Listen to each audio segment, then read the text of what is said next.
The FedLife podcast is presented by Serving Those Who Serve, a fiduciary, fee-based financial planning firm serving federal government employees and retirees all over the country.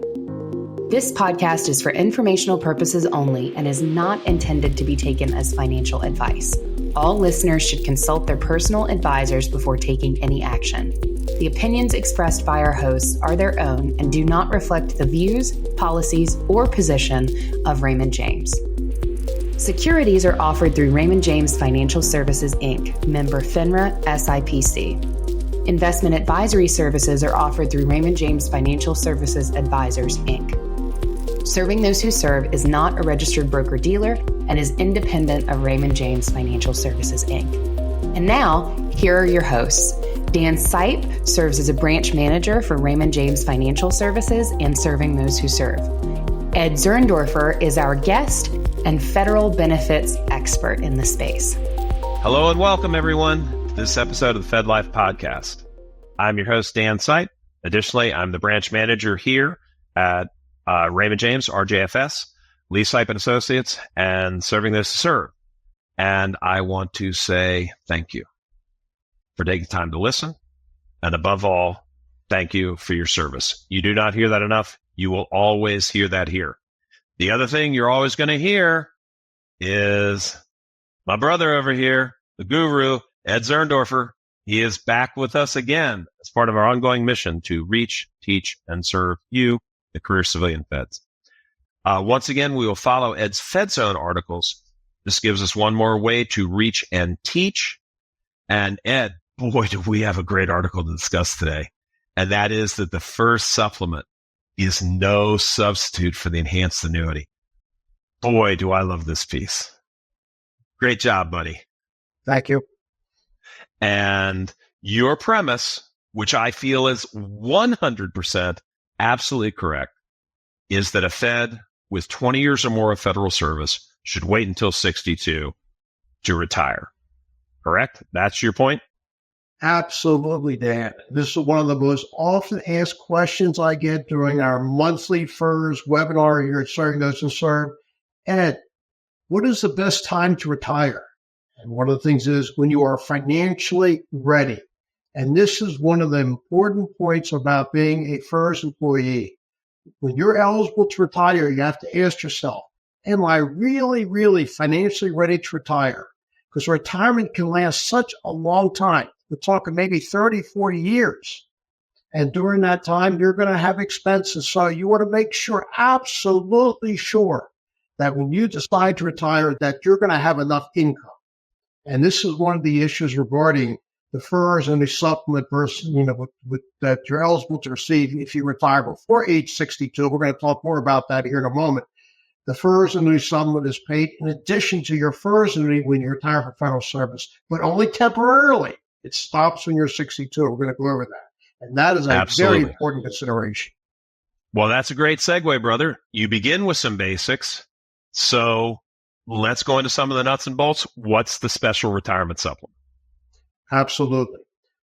If you are a FERS employee, when you retire from federal service, the three sources of retirement income you're going to be receiving, I call the three components of the FERS retirement, are the FERS annuity, which we call a guaranteed pension. It's a defined benefit plan. You always receive that FERS annuity check every month.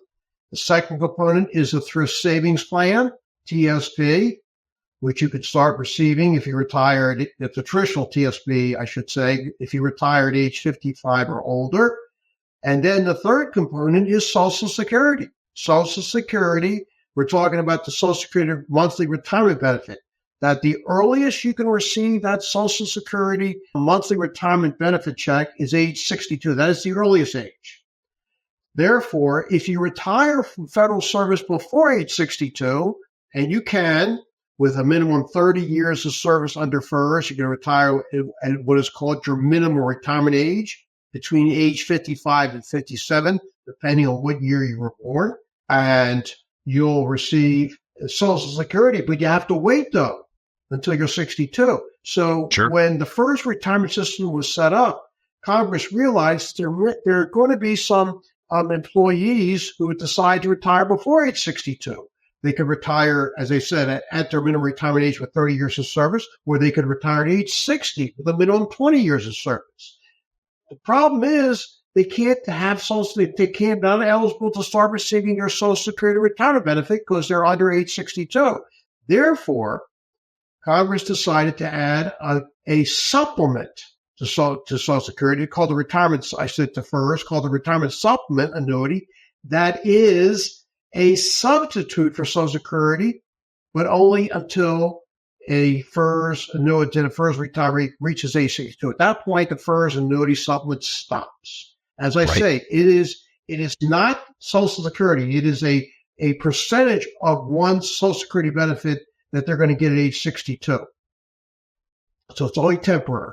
Now, you also point out there's some limitations to this thing, like an earnings test.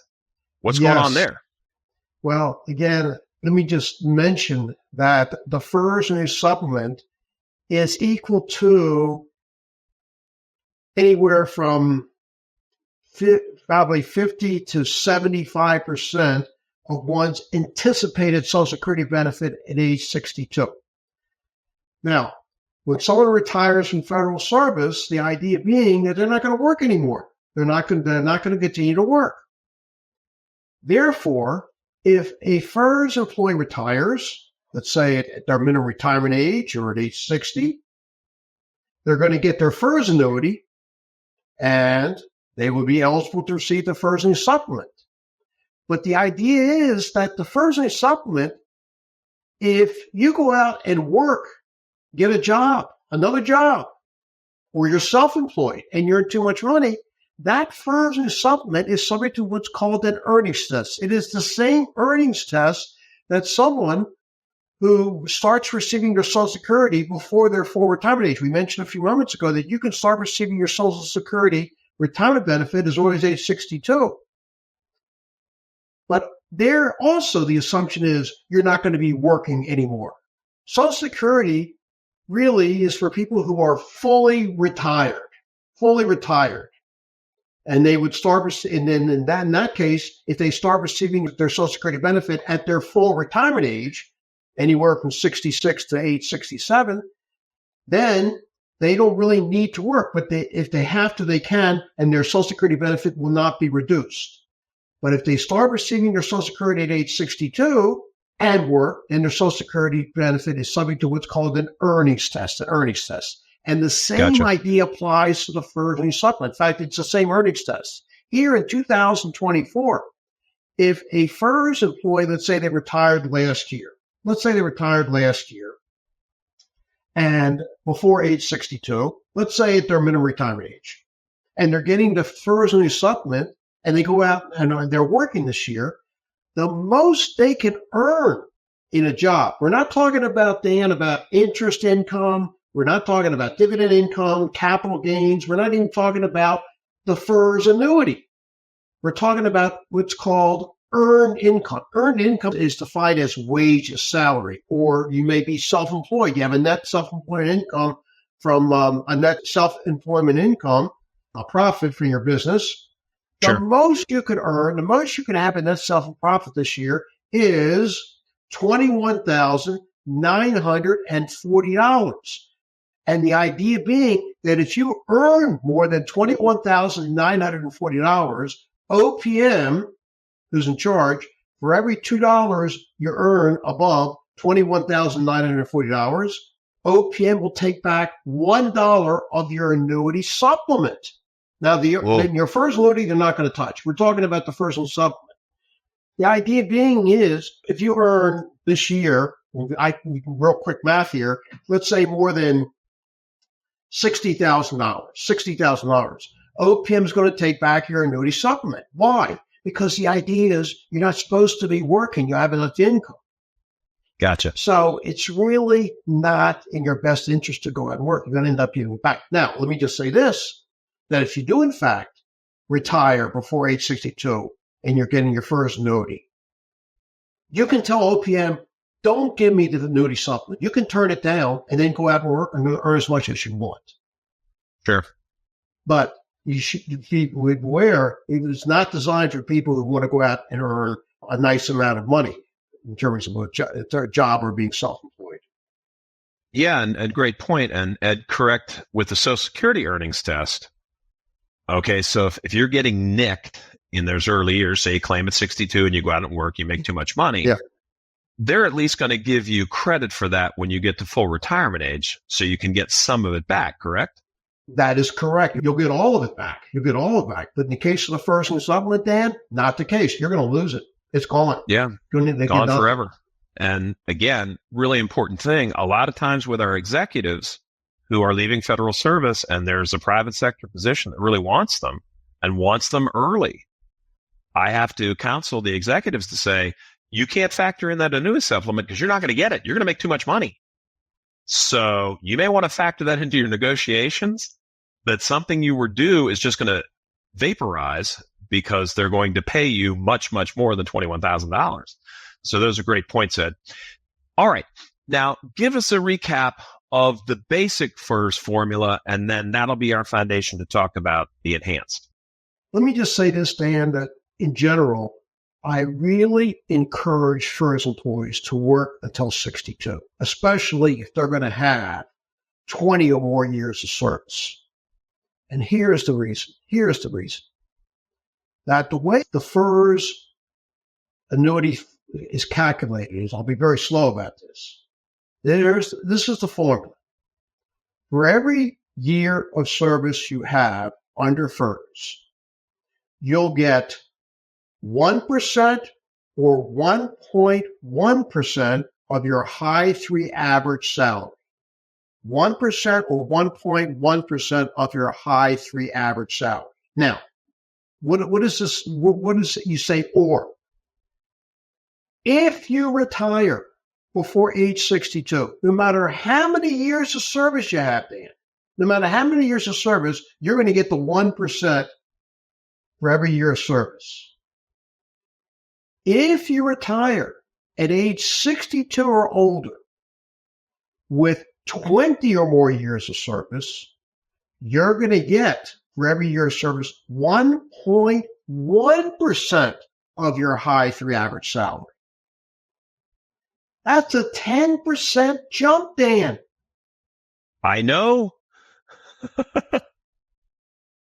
I am getting a lot of questions from FERS annuitants now. They say to me, you know what?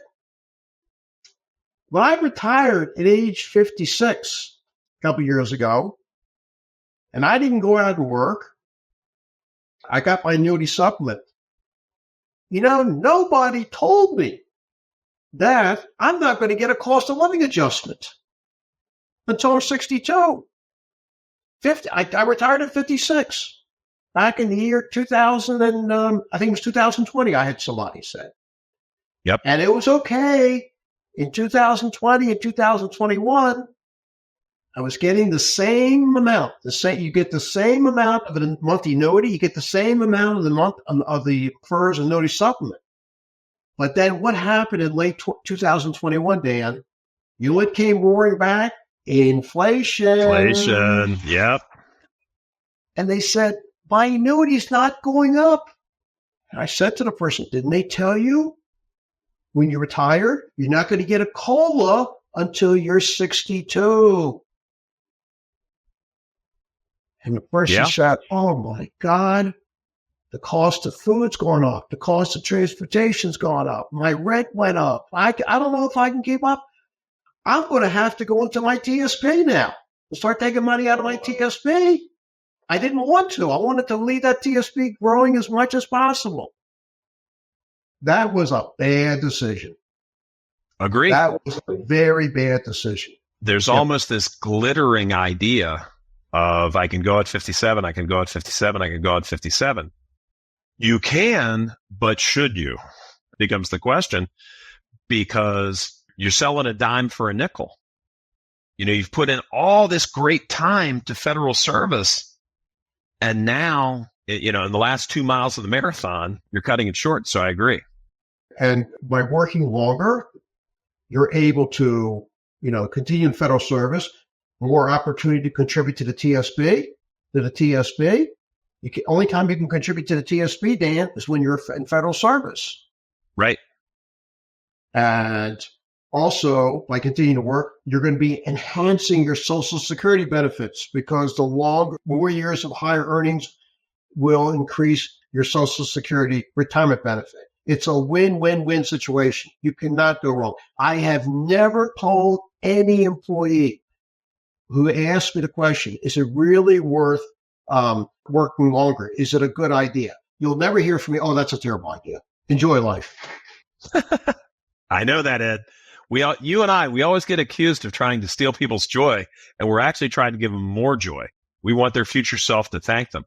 Now, Ed, as always, with your articles, and this is what I love about the way you write, you gave us a couple of great examples here with Allan and Diane. Talk about those a little bit, for the folks who may be counting on us to tell them about this because they may not have time to read it.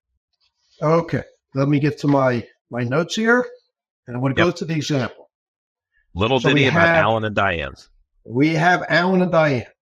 Allan is a FERS employee with 25 years of service and has the option of retiring at age 60, 25 years of service, receiving a FERS annuity, and because he retired before age 62, is eligible to get this FERS annuity supplement.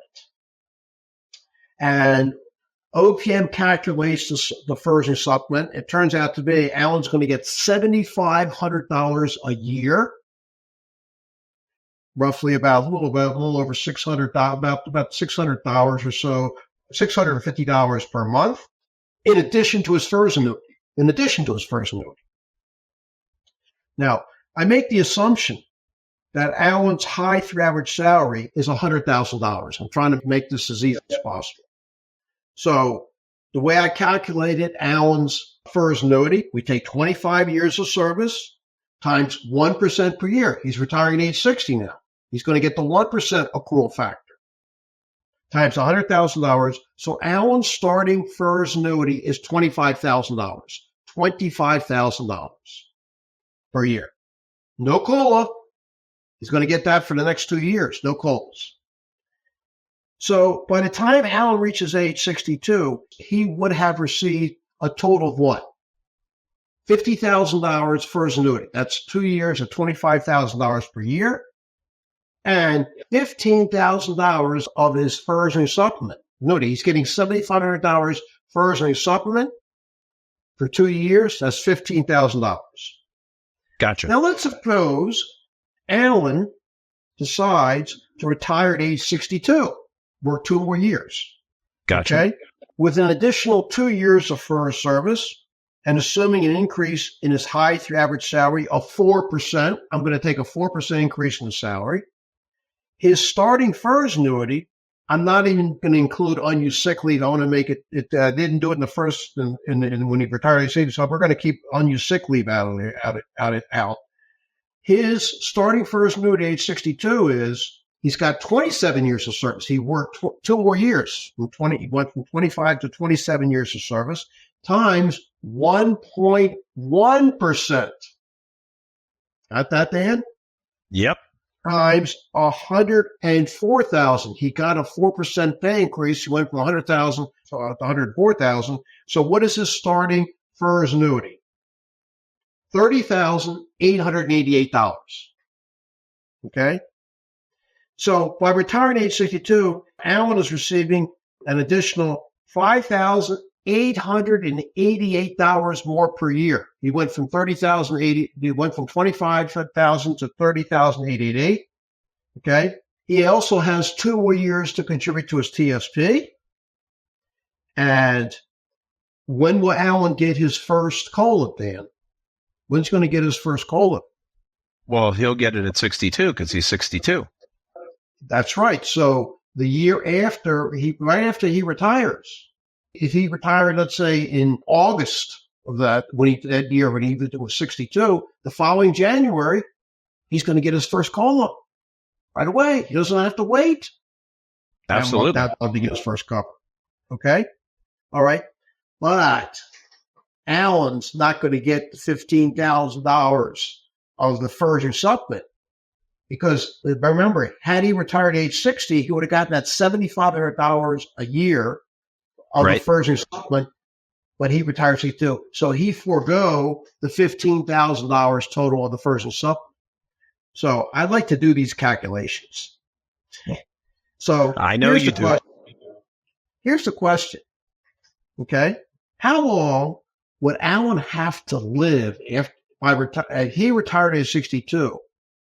How long would he have to live getting that extra $5,888 in his FERS annuity to make up for the fact that he didn't get the $15,000 of the FERS and supplement? And here's the answer. If you take $15,000 divided by $5,088, it turns out to be, if he retires at 62 and he lives 2.5 years, 2.5 years. Yep. He would have made up the difference. Let's hope and pray to dear God, Dan, that we're all going to live 2 years past age 62, right? Okay. Sure. No, I mean, if he has a 10-year retirement, he is so far ahead of the game. And then every year thereafter, just moving out. You're spot on. Allan's married. He's going to give a full survivor annuity to his wife, Diane. Actually, even if he dies within the next 2 years, she's going to get that extra. She's going to get the benefit from that extra 10% too for the survivor annuity. She's going to get 50% of what Allan was receiving at the time of his death for the rest of her life with COLAs. Gotcha. So, in fact, when you look at it jointly, it's way less than 2.5 years. Yeah. Now you've got another Diane in here, and this is the one that's really juicy for me, Ed, because as you know, I'm meeting with feds every single day, every single week, every single month, every single year. So I'm talking to people who are looking at it going 56, 57. They've just had their heart set on it. And I always have to say, I'm not trying to steal your joy, but I want you to see what you're giving up. So this is a great example. I am so glad you wrote it out. Tell us about Diane. All right, let's hear about Diane. Now, Diane is eligible to retire at age 56. Yep. With 30 years of FERS service. And she is she wants to retire. She's had it. 56. She waited to her 56th birthday. She had her 30 years. I'm out of here. Okay. She's had this circled on the calendar for a decade. Oh, okay. Now, she could actually work an additional 6 years and then retire at age 62. If she did, then she'd have 36 years. I want no part of it. She said, I want no part of this. Just listen to us. Just listen to us. Please, Diane. Okay. So let's assume that Diane's FERS and supplement, when she retires at age 56, is $12,000 a year. $12,000 a year. Okay. But that, no COLA now, Dan. She's going to get $12,000 a year for 6 years. Yep. $1,000 a month. Okay. And let's suppose when she retires at age 56, her high through average salary is $125,000. That doesn't include any unused sick leave. So Diane's starting FERS annuity, and it's going to continue to be the same amount of annuity for 6 years, Dan. No COLAs will be, I'll say it slowly, 30 years times 1% per year times $125,000 is $37,500. Yep. Okay. So between age 56 and age 62, she's going to get a FERS annuity of $37,500 with no COLA and a FERS annuity supplement of $12,000 a year for 6 years for a total of $72,000. Her FERS and supplement will total $72,000 by the time she reaches age 62. If, on the other hand, she decides to retire at age 62, we tried our best to convince Diane. Now she's open. She's open. Work an additional 6 years. With an additional 6 years of FERS service and assuming an increase in her high average salary over 6 years, I assume her high average salary is going to go up by 20%. Makes sense. 6 years, 3% pay increases, averaging 3%, a little over 3%. That's not being extreme here. Okay. Nope. And not including step increases, maybe other bonuses, whatever. Okay. Her highest average salary then will be $132,500. Her starting FERS annuity then will be 36 years times, are you ready? 1.1%. Yep. Times 132,500, which is $52,470. $52,470. That is a difference of $14,970 in her starting FERS annuity. She has 6 more years to contribute to the TSP. You know, with 6 years of additional contributions to the TSP, let's use $30,000 per year because she's over 50. That's almost additional $200,000 she put into TSP. I could buy a lot of rent, right? That extra $200,000, right? Absolutely. I mean, just the base annuity is up almost 40% for just those last 6 years. Okay, she's getting paid so much more to stay. Those other things. No, I'm with you, brother. So again, she's not going to get this in that case. If she retired at age 62, she's not going to get that FERS supplement. We said it totals $72,000. So like we did before, like we did with Allan, how long would it take her? How long would she have to live? What's the payback period in terms of retired age 62, getting that extra $14,970 per year versus retiring at age 56 and then getting the $72,000 of the FERS supplement? So if I take $72,000 divided by $14,970, it'll take her about 4.8 years to get that $72,000 back. Again, if she retired at 62, we're talking about living to age 67. Let's hope and pray to dear God. And I don't know if Diane is married or not, but if she is, it'll be less. It's a no-brainer, Dan.